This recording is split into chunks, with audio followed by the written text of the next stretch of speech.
Saturated compound. তো lesson number 4 আছে যে কার্বন পরমাণুগুলো যদি এক বন্ধনী দ্বারা লিখিতময়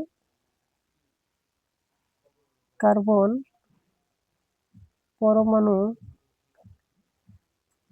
পরমাণুগুলো যদি এক বন্ধনীর দ্বারা সংযুক্ত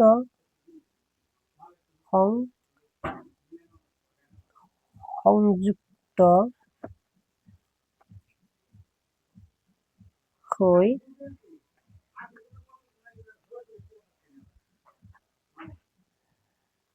সৃষ্টি করা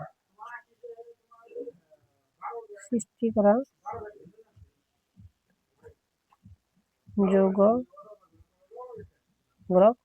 সংপৃক্ত যৌগ বলে।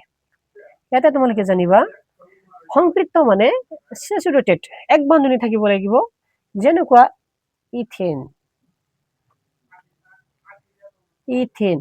C2H6 ইয়াতে ইথেন ইয়াতে 1 2 এই কাৰণে এটা ইলেক্ট্ৰন আছে অলৰেডি আৰু তিনিটা দিব লাগিব। এই কাৰ্বনৰ কাৰণে এটা ইলেক্ট্ৰন আছে আৰু তিনিটা দিব লাগিব। আমি এটা কি দিম হাইড্ৰোজেন।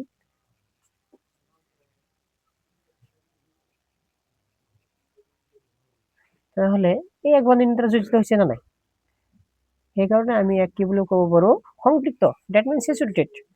যদি অসংপৃক্ত হৈ যায়, অসংপৃক্ত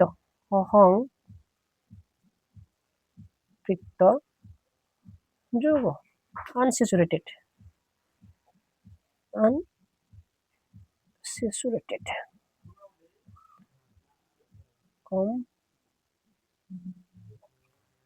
আনস্যাচুরেটেড কম্পাউন্ড। ইয়াতে তোমালোকে জানিবা যে কার্বন পরমাণুবোৰ যদি কার্বন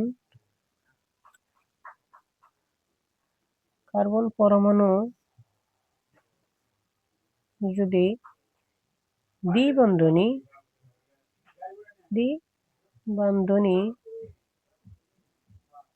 নাইবা ত্রিবন্ধনীর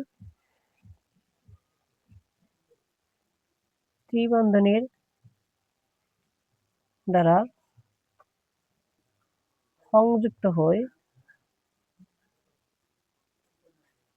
সৃষ্টি করা যৌগবোৰক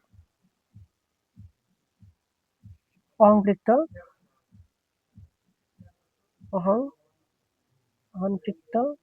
যৌগ বোলে।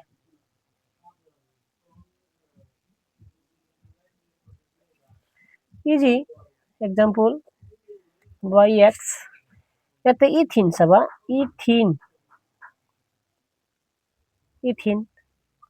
or ইথাইন ইয়াতে ইথিন মানে ইথ মানে দুটা কার্বন কি আছে ইন হিসিকারাত হসই আর এই হল ন মানে ইন মানে ডাবল বন্ধনী। তো লিখিলো এই কার্বনের কারণে এটা ইলেকট্রন দুটো ইলেকট্রন সাইডে হতে আর দুটা বাকি, এই কার্বনের কারণে এটা ইলেকট্রন সাইডে হতে আর দুটা বাকি। এটা আমি 3 হাইড্রোজেন দিই, তাহলে C2 কি হবে S4। এটা মানে কি অসংপৃক্ত। ইথাইন মানে কি এটা কার্বন দুটা, আইন এই আকারে হসই ন আইন মানে কি বন্ধনী থাকে ত্রিবন্ধনী। তো ইথ মানে কেটা কার্বন দুটা, তাহলে বন্ধনী কেটা আছে তিনটা, সরি সি তিনটা বন্ধনী এই হল সি। কারণ এই কার্বনের কারণে এটা ইলেকট্রন দুটা ইলেকট্রন তিনটা সাইডে হতে একটা বাকি, এই কার্বনের কারণে তিনটা আছে এটা দুটা তিনটা সাইডে হতে একটা বাকি। তাহলে কার্বন কেটা এটা দুটা, C2 হাইড্রোজেন কেটা দুটা।